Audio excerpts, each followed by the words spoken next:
Life as We Know It with Tom Walton. Here's a fun fact.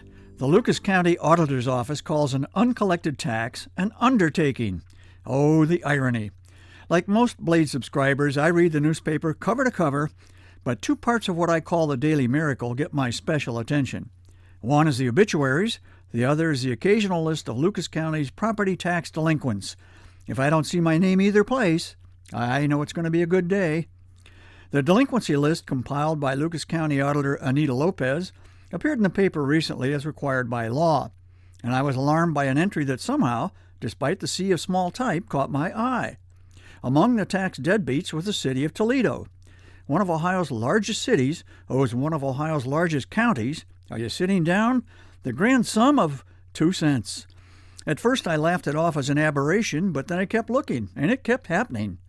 4 cents here, 7 cents there, 12 cents, 30. The tally kept growing. Okay, now I'm intrigued.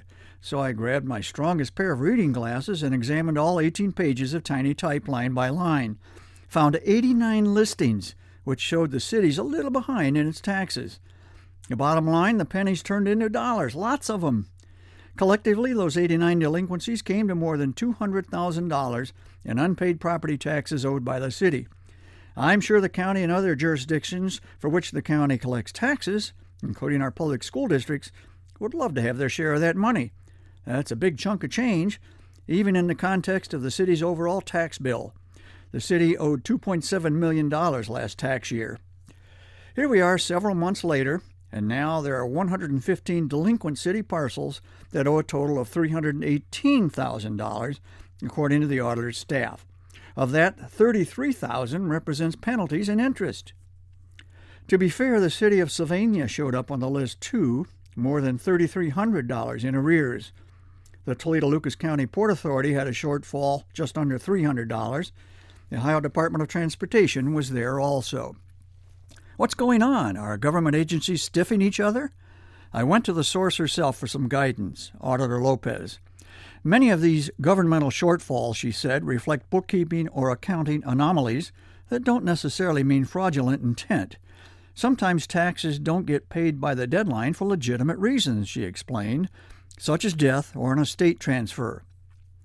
Yes, indeed, it's tough to write that check if you're dead. I don't know if I'm the only taxpayer who reads every line on every one of those 18 pages, and I don't necessarily recommend it. It's like a new car owner's manual. There might be good information in there, but you don't want to hunt for it. As for all those property tax delinquencies, I feel bad that the City of Toledo showed up on the auditor's list 89 times. So I'm writing a check to the city and Mayor Wade Kapsakevich in the amount of $4.12 because I want to help. $4 and change, well, seems like the least I can do. The other $318,000? Mayor, I gotta say, you're on your own. What do I look like? Your rich uncle? Life as We Know It is written and hosted by Tom Walton and is a production of WGTE Public Media. Life as We Know It with Tom Walton can be heard on WGTE FM 91 every Monday afternoon during All Things Considered at 5:44 p.m. or hear past episodes at wgte.org/life.